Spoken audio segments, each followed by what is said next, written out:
네, 우리가 사무엘 11장에서는 어떻게 보면 다윗의 완벽한 범죄 행위, 그죠? 세상에 드러나지도 않고 아무 일도 없었던 것 같이 덮어버렸습니다. 그런데 오늘 사무엘 12장에서 하나님 그 모든 것이 또 낱낱이 주님 앞에 드러나는 그런 모습들을 볼 수가 있어요. 우리 시편 139편 7절에서 8절에 보면 내가 주의 영을 떠나 어디로 가겠으며 또 주의 앞에서 어디로 피할 수 있냐는 거예요.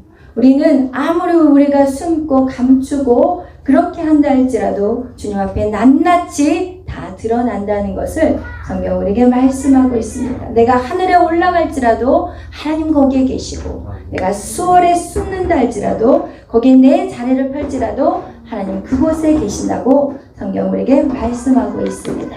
오늘 이 다윗이 행한 일이 여호와의 보시기에 악하다고 우리가 사무엘하 11장에서 말씀을 하셨는데, 다윗이 그 악한 행위 무슨 죄예요? 간음죄와 살인죄, 그죠? 그 하나님 앞에 그것을 가지고 나가지 않았어요. 그리고 이게 시간이 이제 한 10개월 정도가 지났을 것 같아요. 왜냐면 내용을 보니까 거의 한 그 정도까지 지금 이 다윗은 숨기고 아무 일이 없었던 것 같지. 사람들도 모르겠지 생각하고 있었을 그때 하나님은 오늘 12장 1절에서 나단을 통해서 다윗에게 말씀하고 있습니다. 오늘 우리 12장 1절 다 같이 읽겠습니다. 시작! 그가 다윗에게 가서 그에게 이르되 한 성읍에 두 사람이 있는데 한 사람은 부하고 한 사람은 가난하니. 그래요. 여호와께서 그냥 넘어가시는 분은 절대 아니라는 거예요. 여러분 기억하셔야 돼요. 여러분의 죄를 여호와께서는 그냥 넘어가지 않으세요. 왜? 여러분을 힘들게 하려고 하는 것이 아니라 우리를 치료하시고 우리를 회복하시기 위해서 하나님은 그 상황을 그냥 넘어가시지 않는다는 것입니다. 그래서 나단에게 하나님이 말씀하셨던 거예요. 나단이 사실은 하나님이 왜 나단 선지자에게 말씀을 하셨냐는 거예요. 왜냐하면 다윗은 하나님하고 굉장히 깊은 교제 안에 있었던 사람이에요. 그죠? 그리고 누구보다도 하나님의 사랑을 입었던 자예요. 그런데 가만히 성경을 보면 하나님이 나단을 통해서 말씀하실 때가 언제냐? 다윗이 하나님의 음성이 안 들렸을 때, 그가 죄 가운데 있었을 때, 하나님의 말씀대로 순종하지 않았을 때는 하나님의 음성이 안 들렸어요. 그때가 언제예요? 성전을 자기가 짓겠다고. 그때도 하나님은 네가 무슨 성전을 줘? 네가 나한테 뭐를 하겠다는 거야? 그런 말을 했을 때는 하나님이 다윗에게 직접 얘기를 안 하신 게 아니라 다윗에 들리지 않았다는 거예요. 그래서 결국은 나단을 통해서 또 이 시간에도 지금 말씀하고 있는 것이에요. 우리가 하나님의 음성을 항상 정확하게 듣는다고 생각하시면 안 돼요. 우리 안에 욕심이나 정욕이나 탐욕이나 이런 것들이 내 안에 들어올 때는 하나님의 음성이 안 들릴 수도 있고 잘못 들릴 수도 있다는 거 여러분 명심하세요. 항상 저도 그래요. 제가 처음부터 끝까지 하나님의 음성을 정확하게 듣는다고 저도 생각하지 않아요. 그런데 그렇게 생각하다 보면은 반드시 문제가 생겨요. 그래서 여러분 이런 하나님의 음성 듣기를 정확하게 하시려면 여러분이 영적인 리더와 함께 같이 기도하는 것 정말 중요합니다. 그래서 이 12장 1절에서 4절에 이제는 이 나단이 다윗 당신이 이런 악한 얘기를 했어요 라고 말하지 않아요. 어떤 한 이야기를 해줘요. 자, 여기 12장 1절에서 4절까지 우리 다 같이 한번 어떤 내용인지 읽어보겠어요. 시작! 여호와께서 나단을 그가 다윗에게 가서 그에게 이르되 한 성읍에 두 사람이 있는데 한 사람은 부하고 한 사람은 가난하니 그 부한 사람은 양과 소가 심하나 가난한 사람은 아무것도 없고 자기가 기르는 작은 암양 새끼 한 마리뿐이라. 그 암양 새끼는 그와 그의 자식과 함께 자라며 그가 먹는 것을 먹으며 그의 잔으로 마시며 그의 몸에 누움으로 그에게는 딸처럼 되었거늘 어떤 행인이 그 부자에게 오매 부자가 자기에게 온 행인을 위하여 자기의 양과 소를 아껴 잡지 아니하고 가난한 사람의 양 새끼를 빼앗아다가 자기에게 온 사람을 위하여 잡았나이다 하니. 그래요. 이렇게 이제 다윗에게 얘기를 해줬어요. 한 동네에 부한 사람이 있는데 그 사람이 양이 많아요. 소도 많고. 그리고 한 사람은 가난해. 그래서 자기 그 암양 새끼 딱 한 마리밖에 없는데 어떻게 지내냐? 자기 자식같이 키우는 거예요. 그 암양 새끼를. 왜냐면 이스라엘 민족은요, 양을 키울 때 자기 집안에서 그냥 같이 애완견 키우듯이 그렇게 키워요. 그러니까 그렇게 사랑하는 어떤 자기 자식같이 소중한 그 양 한 마리를 그 많이 가진 부한자가 뺏어다가 어떤 행인이 오니까 접대하는 것으로 그 양을 잡아서 줬다는 거예요. 그러니까 그 얘기를 들었던 다윗이 5절에 뭐라고 얘기하는지 한번 읽어보겠어요. 시작. 다윗이 그 사람으로 말미암아 노하여 나단에게 이르되 여호와의 살아계심을 두고 맹세하노니 이 일을 행한 그 사람은 마땅히 죽을 자라. 아멘. 그래요. 여기서 다윗이 노하였어요. 흥분했어요. 그러면서 그 사람을 마땅히 죽여야 된대요. 근데 분명히 율법에서는 남의 것을 뺏어가면은 그것의 4배를 갚으면 되거든요. 근데 여기서는 이 다윗이 지금 흥분해가지고 지금 당장 죽여야 된다 막 이러는 거예요. 왜 그럴까요? 왜 이렇게 흥분할까요? 여러분, 다윗은 제 가운데 있는 사람의 특징은 뭐냐면 자기가 죄를 지었는데 불구하고 자기 죄는 안 보여요. 그리고 다른 사람 죄를 용납하지 못해요. 그래서 자기 눈에 들보는 못 보고 다른 사람의 티를 보고 흥분을 해요. 여러분, 그것이 왜 그러냐? 죄 가운데 있는 사람들이 그래요.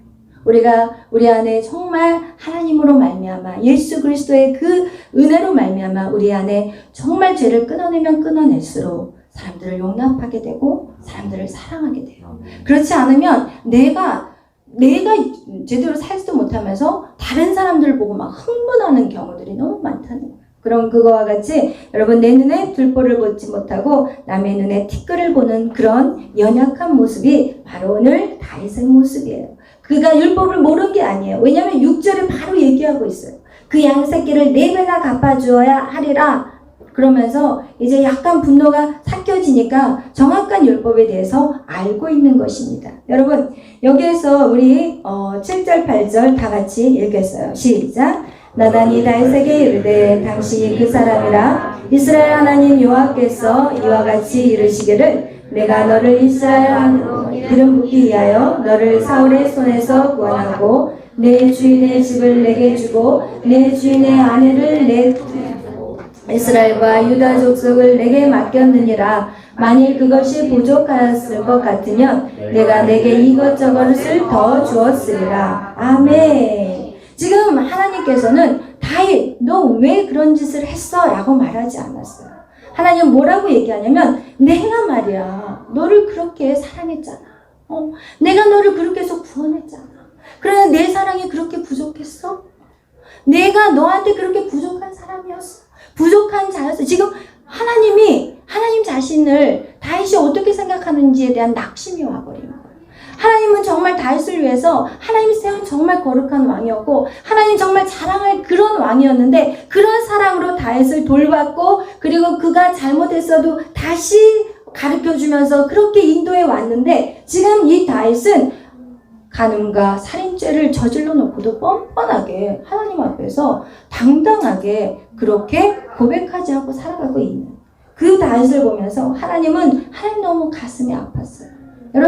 여러분이 하나님 앞에서 하나님 저 마음이 찢어져요, 아파요 이런 것만 여러분의 그 마음만 얘기하지 마시고 하나님이 여러분에 대해서 얼마나 아파하고 가슴이 찢어지는지를 여러분 생각하는 이 시간이 되었으면 좋겠습니다. 아멘. 이렇게 해서 이 하나님께서는 내가 부어준 사랑이 그렇게 부족했니? 내가 너에게 주어준 그 구원이라는 그 놀라운 축복이 너에게는 그렇게 작게 느껴져서 너희가 아직도 제 가운데 살아가니? 네가 나보다 뭐를 더 사랑하고 그 사랑을 잡겠다고 쫓아가니? 지금 하나님은 우리에게 말씀하고 있는 것이다. 여러분이 끊지 못하는 죄가 있다면 네가 아직도 내 사랑이 부족해서 지금 그것보다 나를 더 사랑하고 있니? 라고 하나님 물어보고 계신 시간이라는 것입니다. 그러면서 하나님이 그 다음 구절에서 다윗의 죄악의 결과로 3가지 벌을 말씀하고 있습니다. 그것이 첫째는요, 너희 집에 칼이 계속될 것이다. 그리고 두 번째는 이제는 너희가 너의 그 다윗의 아내들이 백주에 강간을 당할 것이고 그리고 불륜으로 얻은 아이는 죽게 될 것이라는 이 세 가지의 형벌을 내려요. 그리고 그 일들은 이 12장 후반절부터 시작해서 그 하나님의 나단을 통해서 예언한 것들은 이루어지는 것을 우리가 보게 됩니다. 여러분, 이 신앙생활을 하면서 우리가 이 본문은 사실은 우리에게 두려움을 주는 본문이에요. 하나님의 우리의 죄를 용서하셨다면, 그렇다면 죄는 용서해 주시지만, 우리의 죄 사함에 대한 것들은 해결해 주시지만, 그의 죄의 대가를 우리가 지불해야 되느냐. 지금 이거에 대한, 여러분, 중요한 내용이에요. 우리 12장 13절 읽어보겠어요. 오늘 사무엘하 12장 13절. 다 같이 읽겠어요. 시작.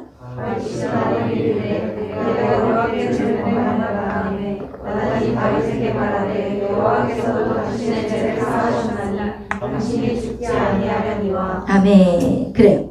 여기서 분명히 죄를 사해 주셨다고 얘기해요. 왜냐하면 이 다윗이 여호와께 범죄했다고 자기 자신의 죄를 회개하니까 나단이 그럼 너는 하나님이 너의 죄를 사하셨고 너는 죽지 않을 거야. 이렇게 얘기는 해주셨어요. 그렇지만 14절 읽겠어요. 시작. 이 일로 말미암아 여호와의 원수가 크게 비방할 거리를 얻게 하였으니 당신이 낳을 아이가 반드시 죽으리라 하고. 아멘. 여러분, 우리가 이 범죄하였을 때 우리의 그 죄로 말미암아 죄의 대가를 받는 것은 하나님이 주시는 게 아니라 이 원수가 그 죄 때문에 우리를 비방한다는 거예요. 하나님, 죄 이런 죄를 졌는데 하나님 이거 용서하시면 하나님 공의롭지 않아요. 하나님, 제가 이런 죄를 졌는데 이걸 그냥 넘어가요? 하나님은요, 그러면요, 정의롭지 않아요. 하나님 공의롭고 정의로운 하나님 아니에요. 라고 원수가 비방할 수 있다는 거예요. 욥기서에 보면은 하나님의 나라에 그 장소에, 회의 장소에 누가 들락거린다고 그랬어요? 사단이 들락거려요. 사단이 온 세상을 두루다니면서, 다 보고 다녀요. 그러면서 그거를 원수가 비방하게 만들어. 하나님 앞에 가서 하나님 얘 좀 보세요. 얘 이렇게 잘못하고 있잖아요. 얘 이렇게 살잖아요. 이런 식으로 원수가 비방거리를 만드는 것은 사실 우리의 삶 속에서 우리가 얻어진 결과들로 인해서 우리는 반드시 이 죄의 결과를 얻을 수밖에 없다는 것을 성경 우리에게 보여주는 거예요. 우리는 죄를 졌으면 우리의 죄사함을 받지만 이 죄의 대가를 반드시 지불해야 되는 것이 원래의 원리라는 거예요. 그런데 사실은 오늘 성경을 보면 그 뒤에 오는 처벌이 엄청 무서워요. 그죠? 살인죄하고 간음죄 큰 거죠. 그렇지만 왕의 자리라면 남의 여자가 빼앗아다가 자기 아내 만들고 자기 신하 한 명 정도 죽였는데 우리가 그렇게 생각할 수 있어요. 그런데 하나님의 생각은 다른 거죠. 그런데 어쨌든 이렇게 그 두 가지의 죄가 사실은 큰 거지만 이 정도의 죄로 인해서 다윗이 받아야 될 그 처벌은 너무 가혹해요. 솔직히 말한다. 왜 그러냐? 여기서 보면은 그 집안에 뭐예요? 칼로 죽이고 칼을 뭐라고 써 있어? 우리 한번 다시 읽어보겠어요. 칼이 내 집에 10절 읽겠어요. 시작. 이제 내가 나를 업신 여기고 햇사람 우리아의 아내를 빼앗아 내 아내로 삼았은즉 칼이 내 집에서 영원토록 떠나지 아니라 하셨고. 아멘. 우리가 한 명을 죽였는데 칼이 영원토록 떠나지 않는다. 그 영원토록이라고 했을 때 지금 어떻게 나오냐면은 이 성경을 읽어보면은 12장부터 나타나는 것이 이제는 그 압살롬의 아들, 그러니까 다윗의 아들 압살롬이 암논을 살해하고, 그죠? 그리고 또 압살롬은 다윗을 쿠데타를 일으켜가지고 전쟁이 일어나서 또 압살롬이 죽고, 그리고 솔로몬은 그 아들, 다윗의 아들 솔로몬이 다윗의 아들 아도니아를 죽여요. 이렇게 해가지고 계속해서 그 다윗이 죽기까지 집안에서 칼부림이 나요. 집안 싸움이 났다니까요. 그리고 또 압살롬이 어떻게 하냐? 다윗을 갖다가 반역해가지고 자기가 왕이 되겠다고 하면서 그리고 나서 다윗의 후처 10명을 강간하는 아주 치욕스러운 사건들이 일어나요. 이거와 같이 사실은 이 20년 동안 이 다윗의 삶은 참으로 고통스러운 삶을 살았다는 거예요. 여러분 이 죄 하나로 이 다윗이 받는 그 처벌은 너무나도 가혹하다는 것을 성경을 통해서 우리가 보게 되는데, 그렇다면 하나님의 죄값을 사랑하는 자에게 주는 이 징벌이 너무 가혹하지 않는가? 그죠? 그렇다면 우리가 여기서 생각해 봐야 될 것이 있어요. 우리가 하나님의 이 죄가 정말 우리 인과응보 반드시 우리가 받아야 할 죄값인데 하나님이 이것을 우리에게 허락하셨냐는 거예요. 그렇다면 여러분 신앙생활 하는 거 두려워요? 안 두려워요? 두려워요, 사실은. 그죠? 두려워요. 내가 또 무슨 죄를 져서 하나님 이런 나에게 지금 인과응보의 죄를 얻게 하시나, 막 이런 두려움이 있을 것 같아요. 그죠? 그런데 오늘 성경 우리에게 말씀하는 게 있어요. 무엇을 말하냐? 이 다윗은요 바로 예수 그리스도를 예표해요. 예수님께서 이 땅에 오셔서 우리의 모든 죄를 사해줄 뿐만 아니라 죄의 대가를 지불하셨다. 오늘 그거를 성경은 말씀해 주기를 원하는 거예요. 여러분이 죄만 용서함을 받았다는 게 아니라 죄의 대가까지도 예수님이 다 짊어지셨다는 거예요. 그것이 바로 이사야 53장 5절 말씀, 우리 다 같이 읽어보겠습니다. 이사야 53장 5절 말씀.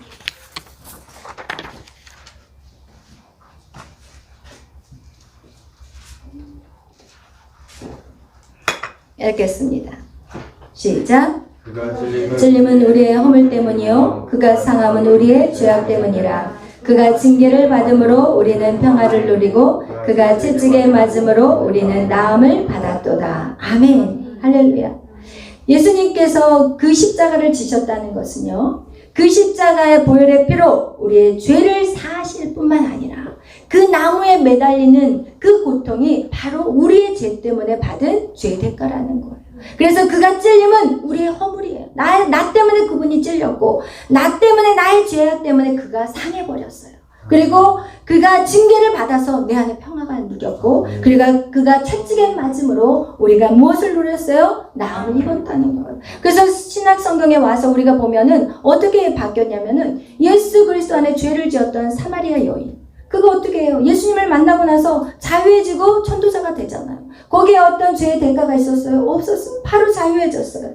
하나님이 예수님의 제자들을 부를 때 세리마테, 그가 많은 어떤 돈들을 착복하고 어떤 죄를 지었지만 그들에게 어떤 죄의 인과응보가 있지는 않았어요.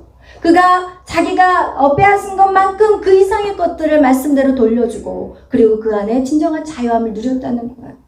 여러분 오늘 성경은 우리가 다윗의 이 상함과 이 정말 죄의 대가의 이 징벌들이 바로 예수 그리스도로 말미암아 완전한 회복이 있음을 오늘 우리에게 말씀하고 있는 내용입니다. 아멘. 여러분 우리는 죄에 대한 사심만 받는 것이 아니라 죄에 대한 모든 대가까지도 예수 그리스도께서 다 사하여 주셨다는 거, 그분이 짊어지고 가셨다는 것을 성경은 우리에게 말씀하고 있습니다. 그런데 여러분 한 가지 여러분에게 말씀드리고 싶어요. 그런데 목사님, 왜 내 인생에는 왜 아직까지도 마치 죄의 대가를 지불하는 것 같은 내 인생이 이렇게 고달플까요? 라는 질문을 던질 수가 있어요. 그분들에게 말씀드리고 싶은 것은 여러분이 아직까지 주님을 믿고 주님을 믿는다고 하지만 100% 주님 앞에 순종하지 못하기 때문이라는 거예요. 여러분이 정말 주님을 믿고 100% 주님 앞에 정말 여러분이 온전한 말씀에 순종함이 있다면 여러분은 죄의 대가를 받을 필요가 없어요. 근데 여러분이 아직도 세상과 하나님과 양다리를 걸치기 때문에 여러분이 하나님 앞에 완전히 속해버리면 그것이 완전히 사라져버리고 우리의 모든 죄의 대가들이 완전히 예수님이 다 짊어져 버릴 수 있을 텐데, 여러분이 양다리를 걸치고 있기 때문에 아직까지도 그 고통 속에서 살아가고 있다는 것을 여러분 명심하셔야 돼요.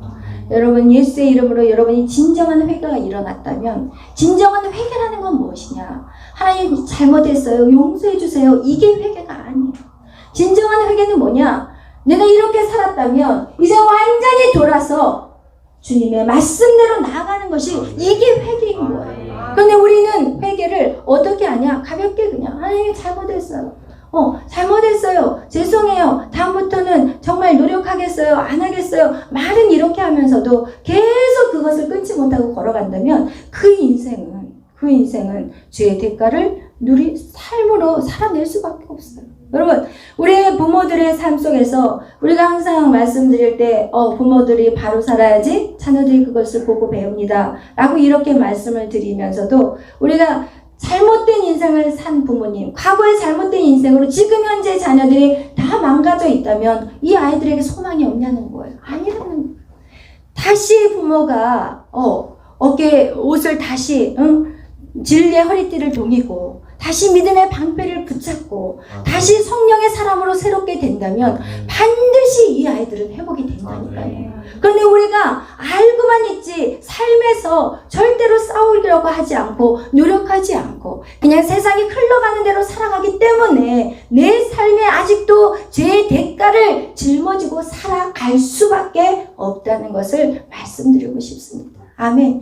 여러분이 정말 하나님을 믿는다면 여러분이 진리의 그 말씀 안에 정말 100% 순종하며 살아가는 저와 여러분이 되시기를 축복합니다. 그런 인생만이 정말 하나님이 여러분의 모든 예수 그리스도로 말미암아 죄의 사함뿐만 아니라 여러분의 죄의 대가까지 예수님이 깨끗이 짊어지게 될 것입니다. 아멘. 할렐루야. 오늘 그래서 우리 사무엘하 12장의 말씀을 통해서 여러분, 하나님은 여러분에게 두려움의 하나님도 아니고 여러분의 잘못한 것을 꼬치꼬치 깨물어가지고 마치 우리가 정말 이 다윗이 오늘 이 세 가지의 이 죄악의 결과로 얻어지는 이 삶들이 우리의 삶이었어야 되는 거예요.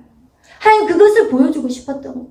네가 범죄했어? 너는 이렇게 됐어야 돼. 네가 간음했어? 그러면 내 자식들이 다 간음죄로 싸그리 이렇게 무너져야 되고 네가 그럼 사람을 죽였어? 네 가정은 완전히 칼로 망하게 될 거야. 이것이 바로 예수님을 믿기 전에 우리의 모습이었다면 이제는 예수님 안에서 이것은 깨끗이 하나님 도말해 버리시겠다는 것을 오늘 성경이 보여주는 내용이지 여러분에게 겁주려고 죄의 대가가 이제는 무엇이 올까? 아직도 내 죄의 대가가 아직도 이것이 갚아지지 않았나? 언제까지 이 죄의 대가를 갚으며 살아가야 되나? 막 이렇게 생각하는 자가 아니라 하나님, 내가 아직도 말씀대로 살지 못했다. 하나님, 내가 더 주님의 말씀대로 살아가겠습니다. 이런 고백들이 하나님에게 집중해야지 죄의 대가에 나의 인생의 고달픔에 집중하는 여러분이 되지 않기를 축복합니다. 아멘. 기도하겠습니다. 사랑해 주님 감사합니다. 예수님이 우리를 위해서 십자가를 지신 것이 얼마나 놀라운 사건인 것인지 우리가 알게 하여 주옵소서. 우리의 죄의 사함뿐만 아니라 우리의 모든 죄의 그 결과들까지도 하나님 깨끗이 도말하심을 우리가 알게 하시니 감사합니다. 내 인생에 아직까지도 힘든 고통이요 고난의 시간이 있다면 그것이 아직도 내가 주님의 말씀대로 순종하는 것이 되어지지 않고 있음을 알게 하여 주시옵소서. 그것이 그 누구의 문제도 아닌 바로 나의 문제임을 알게 하시고 오늘 하나님 내가 주님의 말씀 앞에 서서 하나님 정말 바로 살지 못했던 것들이 있다면 주님 깨닫게 하여 주시고 하나님 말씀하여 주옵소서. 주의 음성을 듣기를 원하나이다. 나의 모든 죄를 용서하여 주시고 하나님의 음성을 하나님 주의 음성을 놓지 않는 사람이 되게 하여 주옵소서. 오늘도 주님 예수 그리스도의 그 십자가의 보혈의 능력을 붙잡고 주님 앞에 나아갑니다. 주님의 그 보혈의 능력을 가지고 지성소 앞으로 나아갑니다. 주님의 옷자락을 잡습니다. 주님 우리를 긍휼히 여겨주시고 우리에게 더 큰 은혜를 부어 주시옵소서. 모든 영광 주님 앞에 돌리며 감사하며 예수님의 이름으로 기도하였습니다. 아멘. 하늘에 계신 우리 아버지여 이름이 거룩히 여김을 받으시오며 나라의 마옵시며 뜻이 하늘에서 이루어진 것 같이 땅에서도 이루어지이다. 오늘날 우리에게 이루어야 할 양식을 주옵시고 우리가 우리에게 죄진 자를 사하여 준 것 같이 우리의 죄를 사하여 주옵시고 우리를 시험에 들게 하지 마옵시며 다만 악에서 구하옵소서. 내게 나라와 권세와 영광이 아버지께 영원히 있사옵나이다. 아멘. 우리 찬미 70 주의 이름 안에서 주의 성소로 가는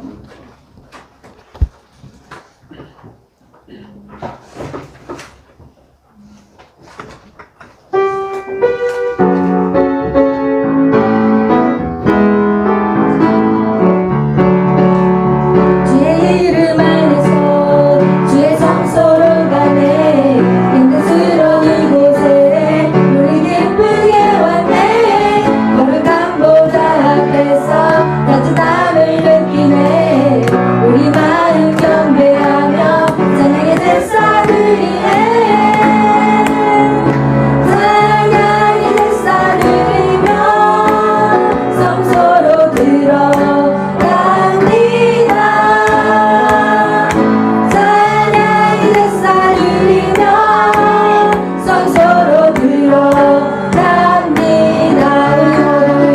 우리 모두 주님께 감사의 제사를 드리세 우리 모두 주님께 기쁨의 제사를 주의 말씀 주시고 주의 말씀 주시고 우리 감사드리네 주의 날개 그늘이 우리 피난처를 주의 길을 가르며 우리 주께 순종해 모두 사랑과 속에 서고 찬양의 제사 드리네 찬양의 제사 드리며 성소로 들어갑니다 찬양의 제사 드리며 성소로 들어갑니다 우리 모두 주님께 감사의 제사를 드리세 우리 모두 주님께 기쁨의 제사를 우리 모두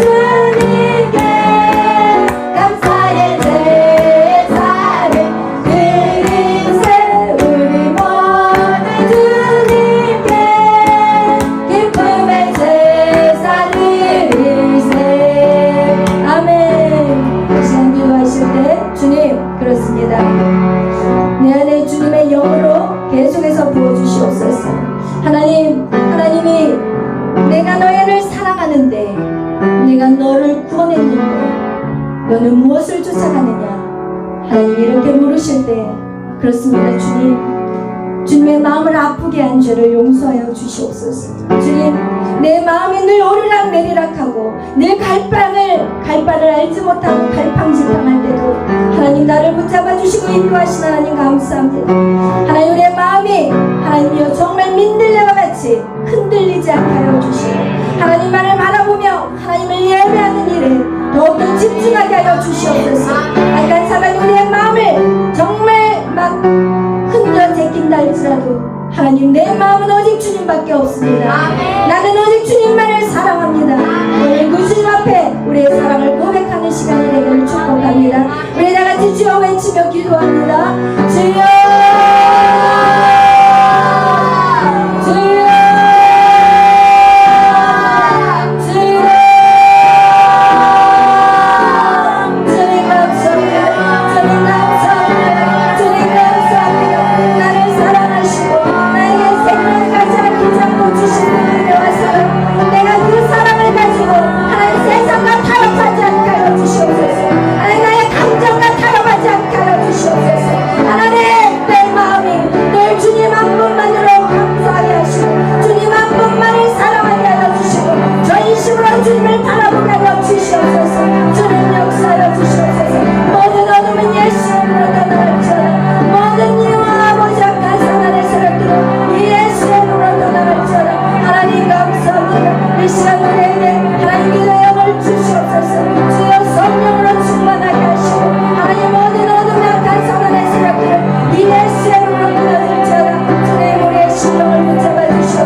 우리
우리 122 나는 예배자입니다. 찬양하겠어요. 122 나는 예배자입니다.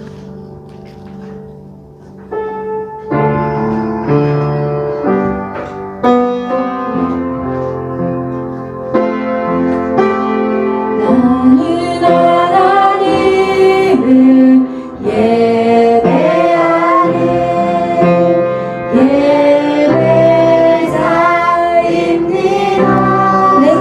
예배자입니다. 내가 서 있는 곳 어디서나 하나님을 예배합니다. 내 영혼 거룩한 은혜를 향하여 내 마음 완전한 하나님 향하여 이곳에서 바로 이 시간 하나님을 예배합니다.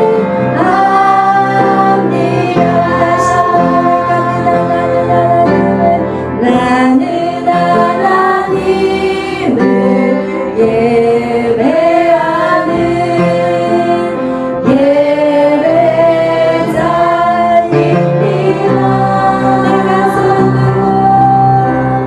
내가 서 있는 곳 어디서나 하나님을 예배합니다.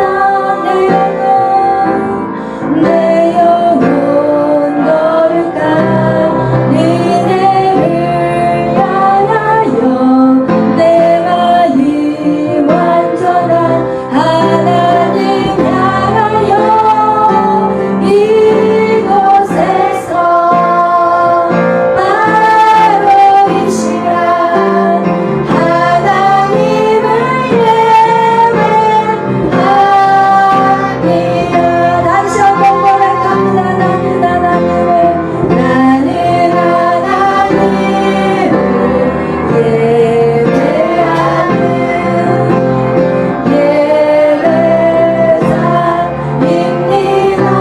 내가 서 있는 곳 어디서나 내가 서 있는 곳 어디서나 하나님을 예배합니다. 내 영혼 거룩한 은혜를 향하여 내 마음 완전한 하나님 향하여 이곳에서 바로 이 시간 하나님을 예배합니다. 나의 평생의 한 가지 소원 나의 평생의 한 가지 소원 주의 아름다우신 사랑 노래하는 것 나의 왕 대신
가장 원하는 것이 무엇인지 아십니까? 여러분의 헌신 아닙니다. 여러분이 하나님 앞에 찬양하는 것도 아닙니다. 여러분이 하나님 앞에 무엇을 봉사하는 것도 아닙니다. 하나님이 가장 원하는 것은 주님 사랑이에요. 여러분의 사랑의 고백일 것입니다. 여러분, 그것이 아직 여러분 심령 깊은 곳에서 나오지 않습니까? 그렇다면 오늘 이 밤에 다른 기도는 하지 마시고 그냥 주님 사랑합니다. 계속해서 그 한 센텐스, 주님, 내가 주님을 사랑합니다. 주님, 내가 주님을 사랑합니다. 주님 사랑해요. 지금 이 시간에 그 고백만 하시기를 바랍니다. 고백하고 고백하고 고백하다 보면 우리의 심령 가운데 정말 주님을 사랑한다는 고백이 울려 퍼지게 되는 것입니다. 주님 사랑해요. 주님 사랑해요. 주님 사랑해요. 주님 사랑해요. 주님 사랑해요. 주님 사랑해요. 주님 사랑해요. 주님 사랑해요. 주님 사랑합니다. 주님 사랑합니다. 주님 사랑합니다. 주님 사랑해요. 주님, 내가 주님을 더 사랑하기를 원합니다. 주님 사랑합니다. 주님 사랑합니다. 한마디밖에 없습니다. 주님 사랑합니다. 주님 사랑합니다. 주님 더 사랑합니다. 주님 사랑합니다. 주님 사랑합니다. 주님 사랑해요. 주님 사랑해요. 주님 사랑해요. 내 엄마가 주님 사랑해요. 주님 사랑해요.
11 바로 옆에 있는 나 주님의 기쁨 되기 원하여.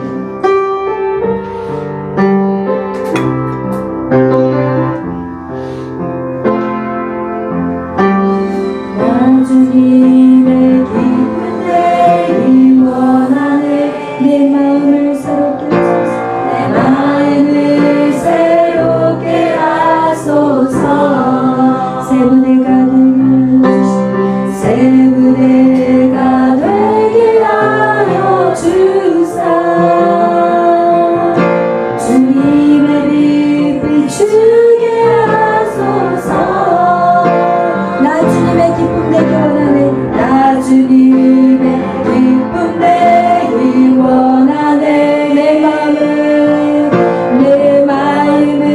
새롭게 하소서.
목숨이 살아있는 것은 우리는 주님의 기쁨이 되는 것입니다.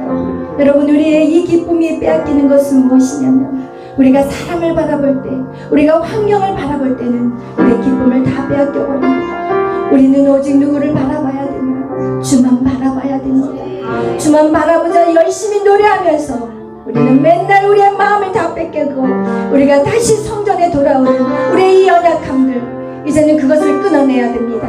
여러분, 이기셔야 합니다. 반복되는 그 죄악들을 끊어내셔야 합니다. 이것은 여러분이 싸워서 이겨야 하는 것이지 결코 그냥 주어지는 것들이 아닙니다. 오늘 여러분 철저하게 끊어내십시오. 사람과의 관계에 끈적거리는 것들 끊어내시고, 그리고 세상의 환경들을 끊어내십시오. 그리고 하나님 앞에 집중하십시오. 그렇게 된다면 어느 순간 하나님 여러분에게 다 가지고 다 누리게 하실 것입니다. 그때까지 주님 앞에 집중합시다. 우리 다같이 기도하시고, 하나님, 내가 주님만을 바라봅니다. 내가 안경을 바라보고 사람 바라봤다는 거 용서하여 주시고, 하나님, 내가 다시 주님만을 붙잡습니다. 주여, 주님의 기쁨이 되겠습니다. 주님의 기쁨이 되는